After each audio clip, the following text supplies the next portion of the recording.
What is going on, guys? It's JayFM back again with the first episode of the Hornets Nest.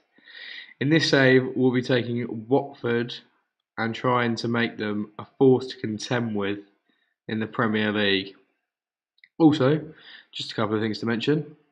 It's my face, this is me. Shiny new intro as well beforehand, so hope you enjoyed that. But anyway, there's more important matters to discuss. We'll look at the transfers that we've made so far for Watford. So, bringing in, we have brought in Fred. Bit of a challenge. On Yedinma from Millwall. If you haven't checked out the Charlton save, then a link will be in the description below. But I did notice this guy when I was playing as Charlton. He was on the loan list. And he popped up from a scout. And I thought these stats for a 19-year-old, especially the base stats for his best position, which is advanced playmaker, are actually really, really positive. Got some nice pace, first touch, passing, technique. It's looking like a very promising player. I need to work on that crossing a little bit, especially if he is going to be playing on the left and the right as well. We'll need to be working on that, but all around looks like a solid young talent. He's been loaned back to Millwall for this season, so won't actually be playing with him this season, but hopefully by the time he comes back next season, he would have progressed a whole lot more. Next signing we made was Marco Grujic. Not you, Emiliano, right? Just wait your turn.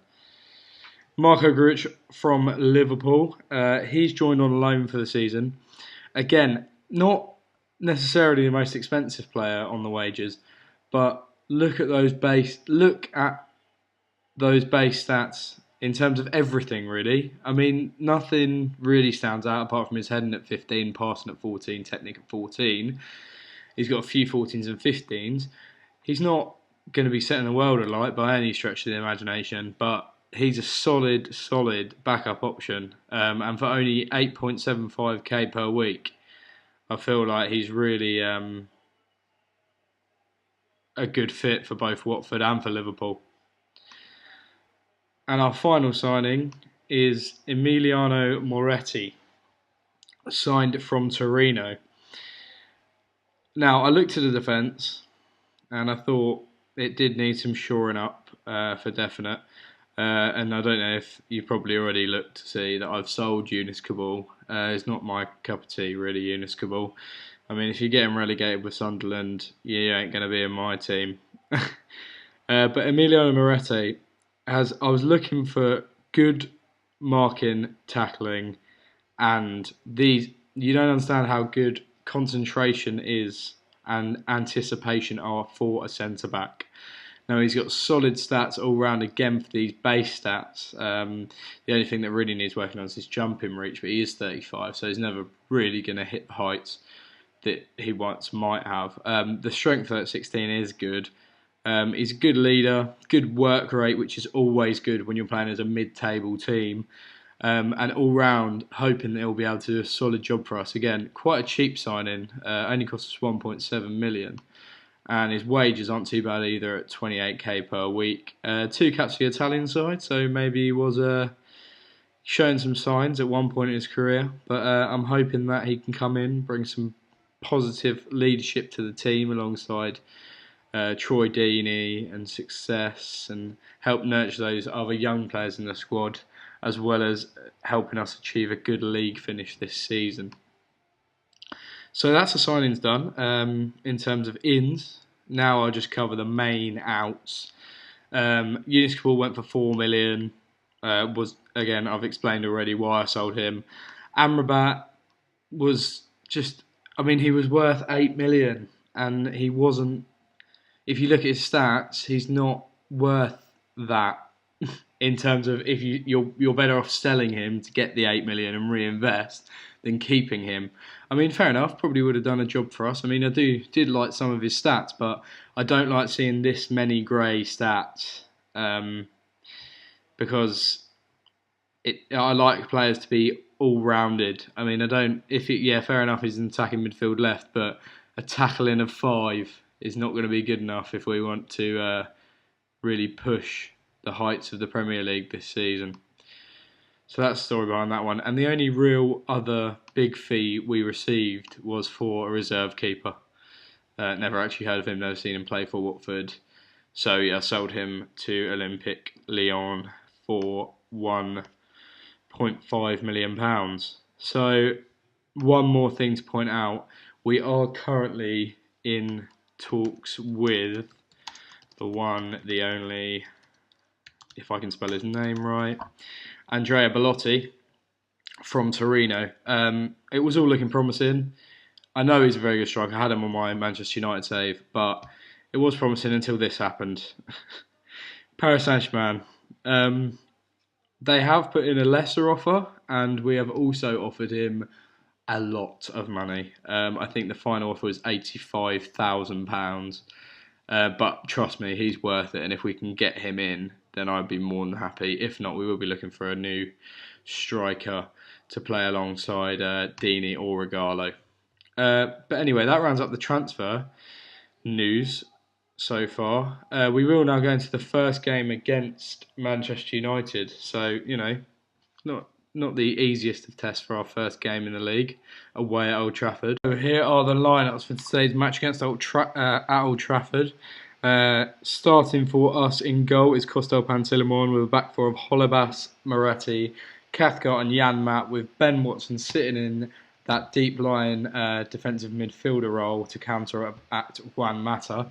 You then got Grujic and Capoue in the midfield, Pereira and Kennedy on the wings, with our big man Troy Deeney up front. United go for the classic David De Gea in goal. Luke Shaw and Matteo Darmian pushing forward on that full-back roles. Rojo and Bay, which I feel is a defence that could be exploited. Martial, Mkhitaryan on the wing. A midfield of Daly, Blind and Rooney, with Mata and the big man Zlatan up top. I'm going to give the boys a bit of a G up here, give them a bit of encouragement. Nothing at all.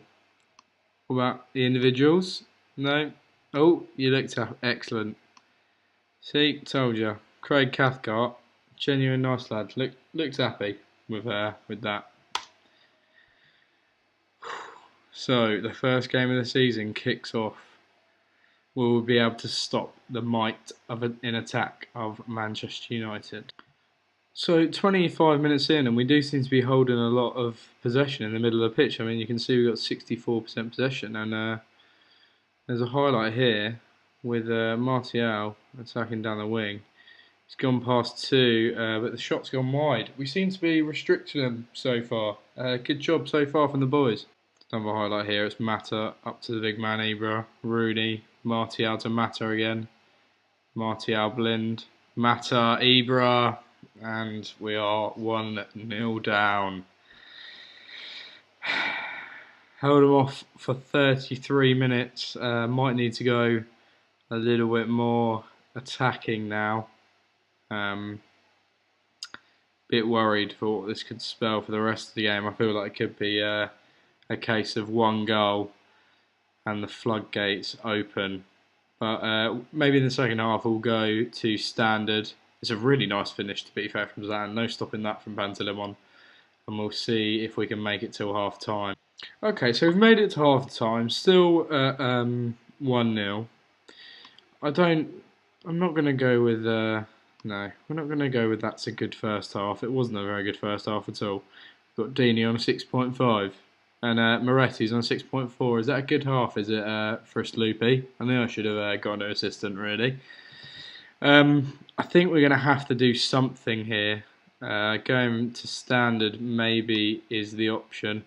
We're going to take off Ben Watson, I think. Oh no, maybe we'll play Grujic in an attacking midfield role.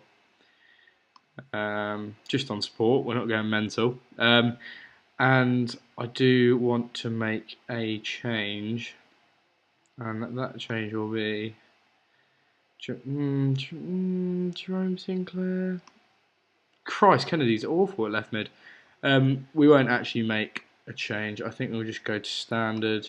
So United got a free kick with Juan Mata. It's been cleared out. Ibra, oh Christ. Trying to actually play football against Manchester United doesn't look like it's going to go too well, does it? We got another highlight here. Rooney on the edge of the box, but it's been cleared away. Marcus Rojo. Rooney, Mkhitaryan. I mean, they do seem to be knocking it about nicely here, United. We haven't actually had a highlight as of now. Comes to Rooney on the box. Sure, this looks like it's going to be a goal. No, cleared away. But it's wave after wave stuff, and Juan Mata has scored the second goal. That's not looking good at all. Ball in from Rooney, a really nice weighted pass, and it will be Juan Mata who finishes for 2-0. No, I've had enough. I'm going to pull Moretti. He's on a 6.3, and I don't really think it's going to do his confidence any good if he stays on the pitch. We're also going to put Jerome Sinclair on. Give him a debut. I might play him. Have a bit of a nutty one. Go false 9. So highlight here. Krujic and Yanmat on the right hand side. It's being cleared away though, and another wave of United attack comes, and it's 3-0. This is going to be harder than I thought. I think Mkhitaryan palmed. What a bloody awful palm away there from Costil Pantelimon. Useless, fucking useless. We have gone attacking though, so you can understand really. Can we put ourselves a consolation? I don't really want it to be more than 3, got to be honest. If it's more than 3, it's getting a bit embarrassing. We've got Ibra, Mkhitaryan, and finally Pantelimon makes a save. I mean, I will be laying into the lads today because, I mean, you can come to Old Trafford at least make a good account of yourself. Today we've been awful. 6.5s and 6.6s all over the shop, but Holobas got it here. We might get consolation. Sinclair has got a consolation. Jerome Sinclair gets his first goal of the season. First goal for Watford, actually. 89th minute, Starmian, Link. We conceded again. We have a lot of defensive work to do, don't we? Is this guy? Is he high? Like, Fristalupi wants me to tell Daryl Yanmat on a 6.4 that the result wasn't ideal, but they played very well. Like, come on now, come on. You've got one player on the team that's actually hit 7, and he's 19 years old. And that will take us to the end of this episode. So, not an ideal start. I think by the next time we come back, you will definitely have seen some new signings, especially in the defensive areas. Looks like we're going to need it. I will be coming back before the transfer window ends, so I'd imagine we will come back to maybe a live com for the Everton game on the 27th. We would have had, you would have only missed the Wickham Cup encounter and Liverpool at home. Not really big games in terms of the season. We have got very, very difficult start run of fixtures, really. We play Liverpool, United, Arsenal, Everton, Tottenham and West Ham all within the first 2 months. So, quite a difficult time. Anyway, I'd just like to say thank you for watching the video. Also, thank you to BoodFM for making the thumbnail for this series. Shout out to him. If you want to check out his channel, I'll leave it in the description below. Leave a like while you're here, subscribe to the channel for more, and I'll see you guys later.